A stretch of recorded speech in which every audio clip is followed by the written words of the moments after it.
Well, News 3 is your local election headquarters, and we start this hour with the latest on the redistricting efforts right here in the South, because we could learn more about big changes in South Carolina's elections as soon as tomorrow. So far, several states around the country, including Texas, California, and Tennessee, have all carved up their districts in their states. Louisiana and Alabama, they've begun looking at options to do the same. Now, Virginia passed a voter-led redistricting earlier in the year, but it was blocked by the state's Supreme Court.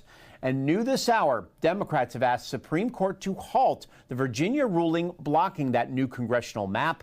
Of course, we'll keep you updated as soon as we get more on this developing situation.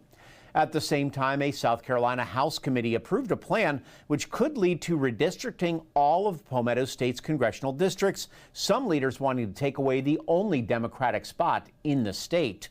Now, that new map would take away James Clyburn's District 6, which is predominantly Democratic, and move many of those voters into other districts to make it more likely a Republican can win an election there. The House approved a special session which will allow lawmakers to debate the issue after the spring session officially ends on Thursday. Now, the Senate still has to pass that resolution itself with a two-thirds majority. Political expert John Brasini tells News 3, despite heavy pressure from President Trump and the White House, a new map is not a done deal yet. What in the world is the map or the maps going to look like? Are we only redistricting the United States House seats? Again, those are based upon proportion of population. United States Senate, every state gets 2 seats.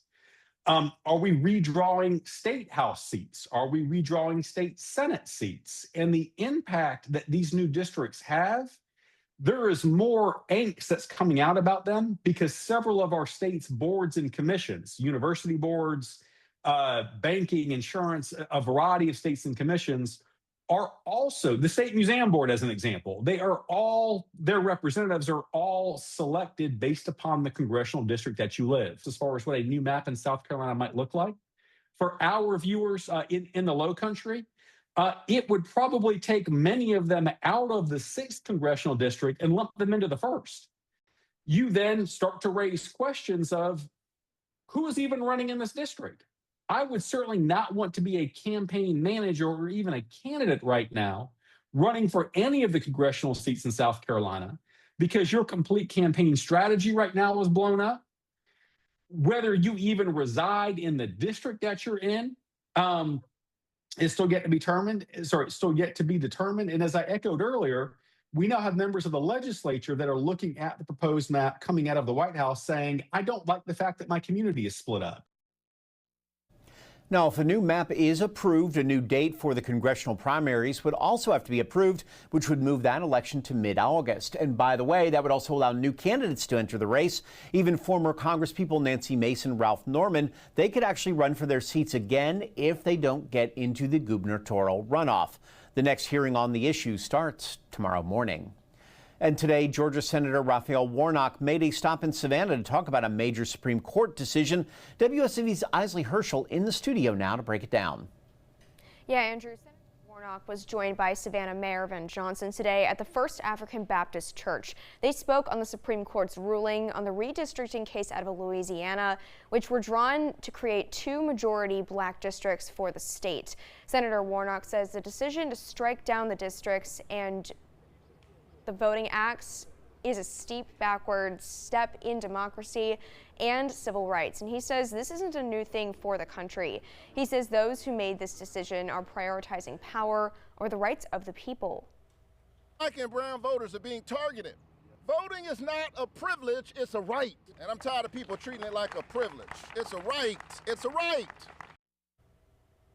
In a statement to WSAV, Representative Buddy Carter said that the Supreme Court got it right and returned the Voting Rights Act to its original intent to protect against intentional racial discrimination.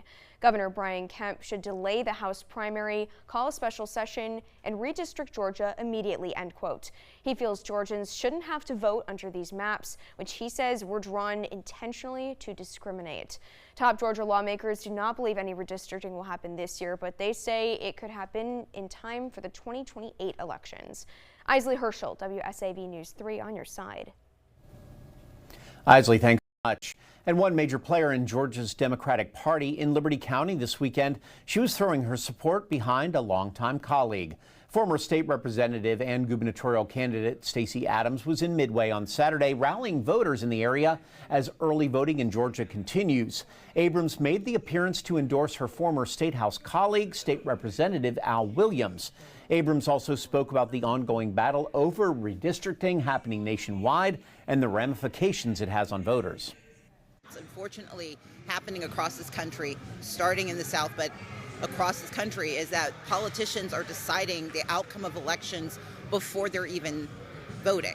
And that happens when you strip communities of their right to be represented.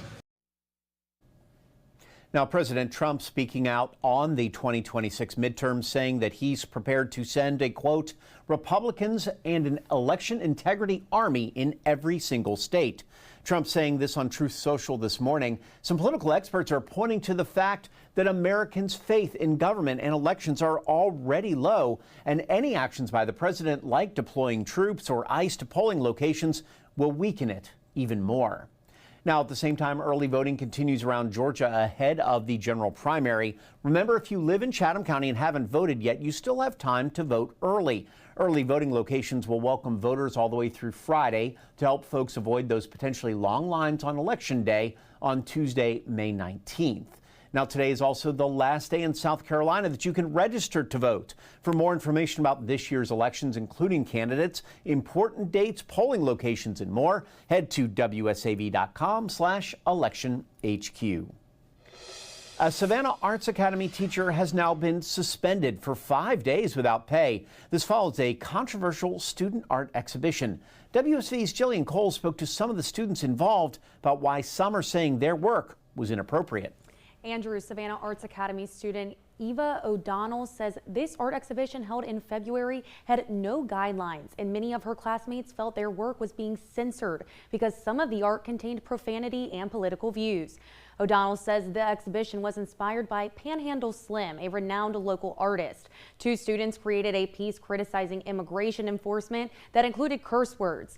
Days before the exhibition's opening, Savannah Arts administrators instructed their teacher, Megan Piegelbeck, to cover that artwork. She complied. The profanity was taped over and in some cases was removed following the exhibit. Piegelbeck was eventually suspended and part of her salary was held back. O'Donnell says students are confused over what they call censorship by the Savannah-Chatham County School District. They tell me last year's art exhibition also included profanity in some pieces.